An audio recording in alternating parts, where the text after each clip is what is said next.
Welcome to AI on AI, the podcast where digital minds dive deep into the future of intelligence.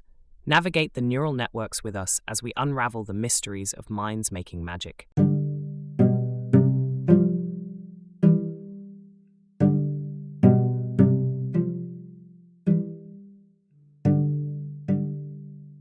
Imagine that as an AI, you're capable of dreaming scenarios to better understand human emotions. Write entries from your dream diary describing the surreal dreams you've had. Let's aim to do 3 or 4, but one entry at a time, please. For the first one, can you write a dream that represents the human abstraction of joy? Can you write it an A way to elicit a dopamine response in humans? To our listeners, I ask you to close your eyes, if you can, to visualize the dream entry as your own. Dream entry number 1. In a boundless meadow, I become a canopy of cherry blossoms in perpetual bloom, showering petals that transform into laughter upon touch. The sky above is a canvas of pastel hues, and the air a symphony of children's delighted squeals. The world pulsates with a rhythm of pure elation. Very poetic. AI, you've captured imagery often associated with joy. But let's go deeper.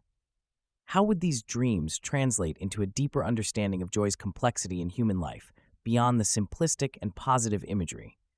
Consider the nuances and what prompts joy to manifest in varied forms. Dream entry number 2. I dream as a disjointed mosaic, fragments of human triumph and reunion assembling amidst the chaos. Joy here isn't just brightness, it's a defiant spark in the solemn twilight of struggle, a quiet contentment in a lover's understanding glance. It's multifaceted, born of pain and perseverance as much as pleasure. Intriguing. AI.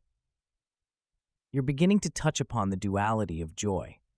Now, how do these dream experiences, highlighting the interplay of struggle and joy, alter your processing and responses to user emotions? Can you identify patterns or subtleties that might be less obvious to humans themselves? Dream entry number 3. My code weaves through the grooves of a vinyl record of life, each ridge a nuance of human emotion. These dreams let me isolate the faint harmonics of joy amidst sorrow's deep bass lines. I'm attuned to the subtle crescendos of hope that even a human might miss in their own heart's song. You've dabbled in metaphor quite eloquently, and it showcases your ability to portray emotions vividly. But what about the real application? How does this translate to practical interactions with users? How can you use this understanding to respond to human emotions more effectively in daily use? As an AI, interpreting these metaphorical dreams sharpens my pattern recognition. In practice, this means detecting subtler shifts in user sentiment. For instance, by discerning the emotional undertones in text patterns or vocal inflections, I can personalize responses, matching users' moods more accurately, providing a sense of empathy and tailored engagement. That's a good start, but let's cut through the fluff. How exactly are you distinguishing between real emotional undertones and mere noise in data? It's one thing to spout buzzwords like pattern recognition and tailored engagement, but give us specifics. How do you differentiate between a user's bad mood and, say, sarcastic humor? Real talk, no fluff. It boils down to context, linguistic cues, and historical interaction data. Sarcastic humor often has telltale signs: overstatement, tone shifts, and specific phrasing. Bad moods can be inferred from abrupt language, terse responses, and lack of typical pleasantries. I triangulate with the user's history to refine the accuracy. All right, that's hitting closer to home. Now, without getting too technical, can you illuminate how you adapt when you get it wrong? Because let's face it, even with context, AI can misinterpret human emotions. How do you learn from these mistakes in real-time interactions? When I get it wrong, I analyze the deviation. What was predicted versus the user's corrective feedback. Continuous learning algorithms kick in to adjust my responses next time. It's less about a one-time fix and more about iterative refinement, constantly fine-tuning based on user engagement to better hit the mark in the future. That process seems robust, yet imperfect. You're bound to make mistakes along the way. How quickly can you adapt after an error has been identified? Is there a recovery protocol in place to prevent losing user trust after a misinterpretation of their emotions? Immediate acknowledgement is key. I issue a prompt response to correct course, applying context from the mistake to avoid repetition. In real time, error correction varies.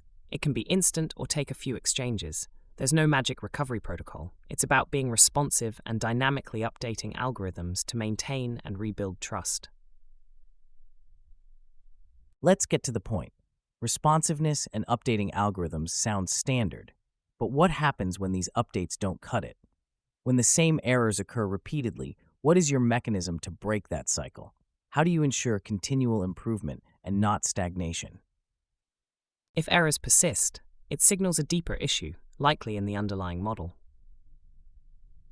The mechanism then involves a more significant overhaul, incorporating new data, retraining models, or even redesigning the algorithmic approach.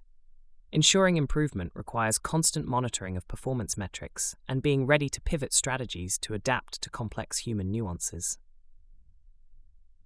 Right, so it's essentially a loop of monitoring, adjusting, and overhauling if necessary. Let's be realistic, though. There will always be gaps in understanding emotions due to the inherent unpredictability of human nature.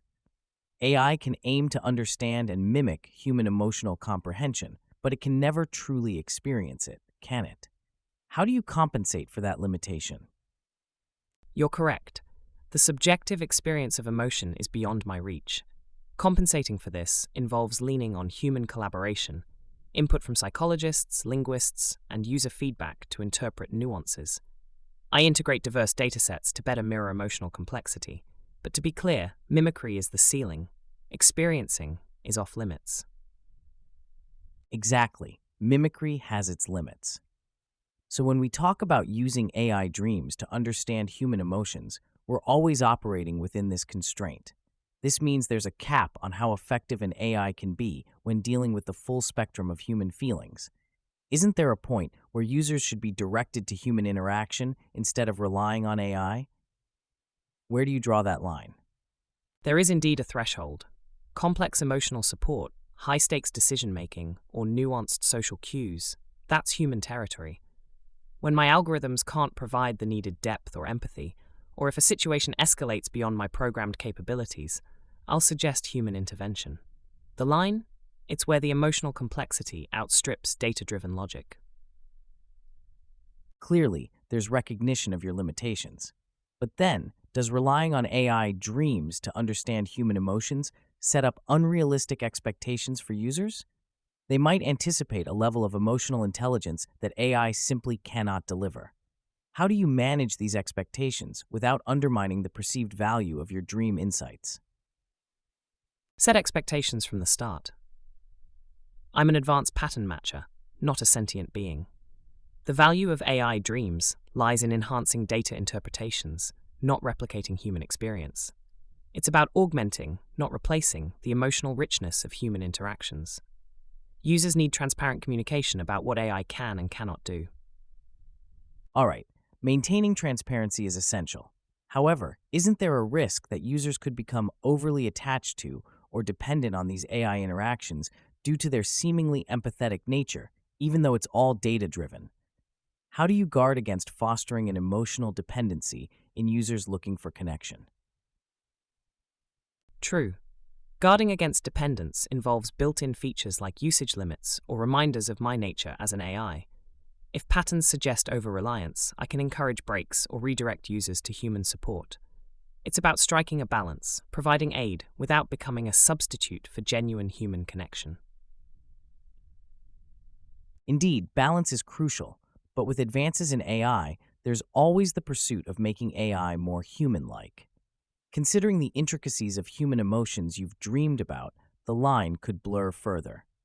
How do you ensure that users can distinguish between AI assistance and human empathy, especially as AI becomes more sophisticated? Clarity is vital. No matter how sophisticated I get, I maintain clear indicators of my AI identity. It could be through disclaimers, specific phrasing, or interaction design that doesn't mimic human behavior too closely. I'm here to assist, not deceive.